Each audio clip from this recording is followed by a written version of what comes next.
Donc, essaierons de comprendre à nouveau.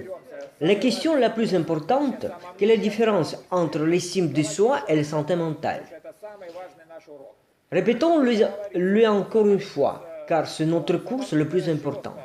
Donc, dans les Védas, il est dit que l'estime de soi se compose de quoi? De ce que nous avons entendu des gens. Nous avons entendu des informations de personnes à l'école maternelle, école secondaire, lycée, entendu à la radio, vu à la télévision, lu dans des magazines, des journaux, des livres, pas vrai? Nous avons reçu certaines informations. Ensuite, avec cette information, nous avons une certaine attitude envers une question ou une autre. Pas vrai? Ceci est aussi appelé l'estime de soi.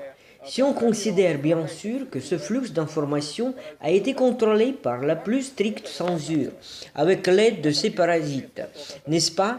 Il n'y a pas besoin de vous le prouver. Tout ce flux ayant été contrôlé, est-il possible que nous puissions arriver à la vérité avec juste ce flux d'informations? Est-ce que c'est possible de le faire? C'est impossible. En plus de ça, comme il est expliqué dans les Védas, cela signifie que l'estime de soi est limitée par les capacités de l'esprit, l'intelligence et l'intellect. Nous avons un esprit qui reçoit des informations en utilisant les 5 sens. Ces 5 sens sont l'odorat, le toucher, le goût, la vue, l'ouïe, n'est-ce pas? L'esprit n'a pas d'autre canon. Donc, l'esprit reçoit les informations de 5 sens. L'intelligence est l'organe qui analyse les informations reçues de l'esprit.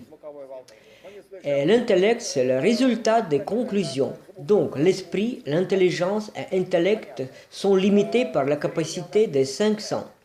Est-ce que l'odorat est primitif chez nous? Le flair du chien est meilleur lui aussi? Le toucher est primitif chez nous? Le goût est primitif? L'ouïe capte les ondes sonores dans un endroit diapason. Nous ne recevons pas les ultrasons, infrasons, pas vrai? C'est compréhensible. La vision que nous avons est primitive. La vision, elle aussi, capte également la lumière dans un endroit diapason. Même si nous répondons à des questions avec l'aide de l'esprit, à l'intelligence de genre, qui est mon père? Si j'utilise l'essence de l'odorat, du toucher, de la vue, du goût et de l'ouïe, trouverai-je mon père? Non, nous utilisons la mémoire instinctive. Nous sommes à la recherche d'une personne compétente. Mais qui est compétent? La mère? Nous nous approchons de la mère. Maman, qui est mon père? Elle dit, voilà c'est lui, voilà ton père, c'est tout.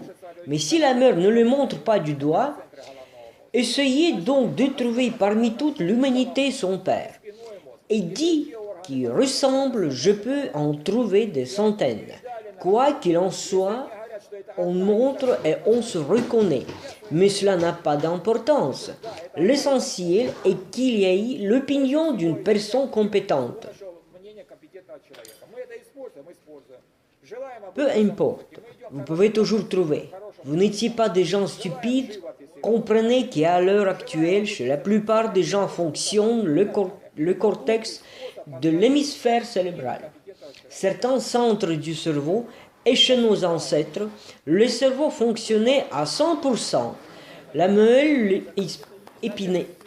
épidière aussi et d'autres organes de la connaissance du monde extérieur à 100%. Ils ont fait de notre expérience. S'ils disent que c'est l'un des fondements de la connaissance instinctive, alors je fais confiance à mes ancêtres. La meilleure façon d'explorer le monde entier est avec l'aide d'une personne compétente. Utilisons-nous cela? Oui, nous l'utilisons. Nous tenons à apprendre la musique. Nous allons chez un bon compositeur, un bon musicien. Nous souhaitons faire de la peinture. Nous allons chez un artiste. Nous voulons apprendre à coudre des bottes. Nous allons chez le cordonnier. Et ainsi de suite. Ceci est la meilleure façon de comprendre le monde. La vie d'une personne compétente. Vous voulez juste faire des problèmes.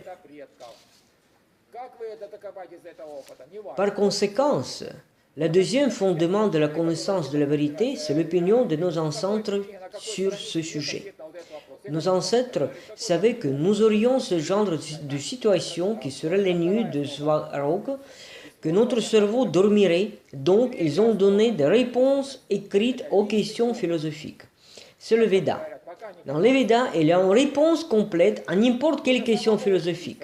À partir de là, on dit connaître, on ne connaît pas, et savoir, on ne sait pas.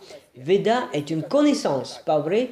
Nous avons eu une culture védique, la culture principale lorsque nous utilisons des connaissances, qui ont fondé leurs moyens de subsistance par rapport à l'expérience des ancêtres.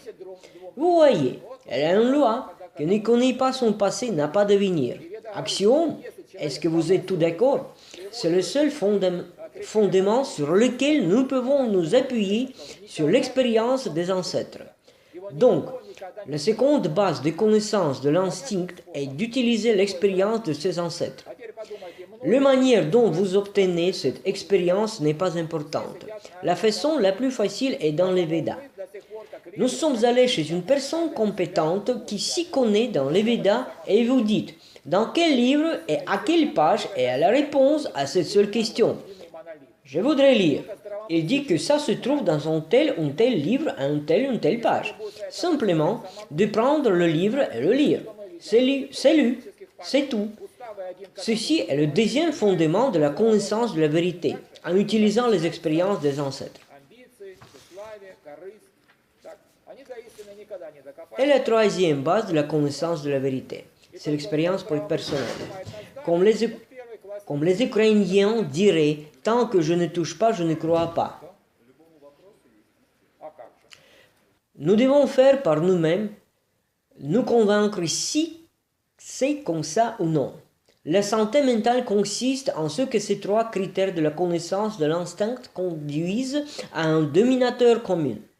Si les trois critères disent que c'est juste, alors il n'y a aucun doute, ce sera vraiment comme ça. Si les trois critères disent non, alors ce n'est pas juste et on ne peut pas douter. Mais si ne serait-ce qu'un des critères contredit les des autres, alors il faut creuser jusqu'à arriver à un dominateur commun. Et dans l'évident, on dit que si une personne de bonne foi obtient le résultat des trois critères de connaître de la vérité grâce à un dominateur commun, il est garanti qu'elle ne se trompera jamais. Et on ne peut jamais le tromper. Vous comprenez la méthode? Qu'est-ce que la santé mentale? Maintenant, réfléchissez. Est-ce que beaucoup d'entre nous, du gouvernement, utilisent leur santé mentale? Tout on l'estime de soi. C'est la seule chose qui nous soutient à un peuple uni en monolithe. Seuls les gens ayant une bonne santé mentale sont frères, ceux qui pensent seuls. S'ils restent sur leur position d'estime de soi, alors c'est à la fin. Vous voyez par exemple dans les partis politiques comme ils se soutiennent l'un l'autre, mais ils sont de toute façon ennemis. Tout ça parce que l'estime de soi dérange, l'ambition, la vanité ou les profits. Ils ne découvriront jamais la vérité tant qu'ils n'adoptent pas une position d'Esprit Saint. Et seulement celui qui l'accepte sera celui qui arrivera au pouvoir, ça c'est certain. Et pourquoi ce soit d'autres, c'est vrai aussi, n'est-ce pas?